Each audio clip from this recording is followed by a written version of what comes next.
एक बार एक गांव में एक साधु रहता था जो भगवान पर बहुत विश्वास रखता था। एक बार वह साधु पेड़ के नीचे बैठा था और भगवान को याद कर रहा था। तभी अचानक वहां बाढ़ आ गई, चारों तरफ पानी ही पानी हो गया। सब लोग अपने आप को बचाने के लिए ऊपर पहाड़ की तरफ भागने लगे। उनमें से एक आदमी देखा कि इस हालत में भी साधु जी भगवान की तपस्या कर रहे हैं। वह सोचा कि ये अपने आप को बचाने के लिए कहीं जा क्यों नहीं रहे हैं। उसने साधु से बोला, अरे आप कहीं जा क्यों नहीं रहे हो, आप भी मेरे साथ ऊपर पहाड़ की तरफ चलो, नहीं तो डूब जाओगे। साधु बोले, अरे हमें क्या होगा, मैं भगवान की इतनी तपस्या करता हूँ, मुझे कुछ नहीं हो सकता, मुझे भगवान अपने आप बचाएगा। धीरे धीरे पानी साधु के कमर तक आ गया।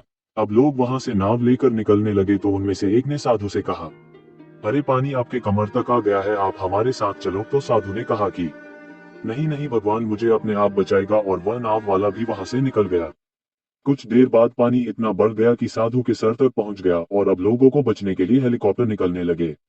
एक हेलीकॉप्टर साधु के पास आया जो कि आखिरी हेलीकॉप्टर था। साधु के पास नीचे रस्सी फेंकी और बोला, इसे पकड़ लो और ऊपर आ जाओ, नहीं तो आप डूब जाओगे। यह आखिरी हेलीकॉप्टर है और आपके पास में दूसरा कोई रास्ता नहीं है बचने के लिए।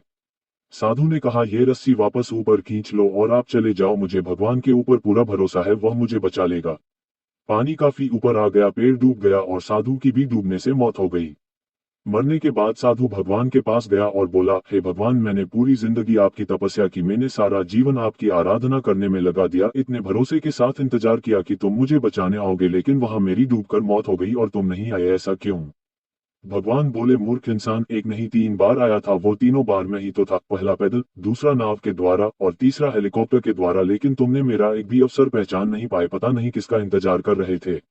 इस तरह से जिंदगी में हमें ऊपर वाला बहुत से मौके देता रहता है, लेकिन हम सब उस मौके को ठुकरा कर पता नहीं किस चीज का इंतजार कर रहे होते हैं कि वो होगा तभी मैं करूंगा, और इस बात पर अड़े रहने से एक वक्त के बाद वो मौका हाथ से निकल जाता है और हम कुछ नहीं कर पाते हैं।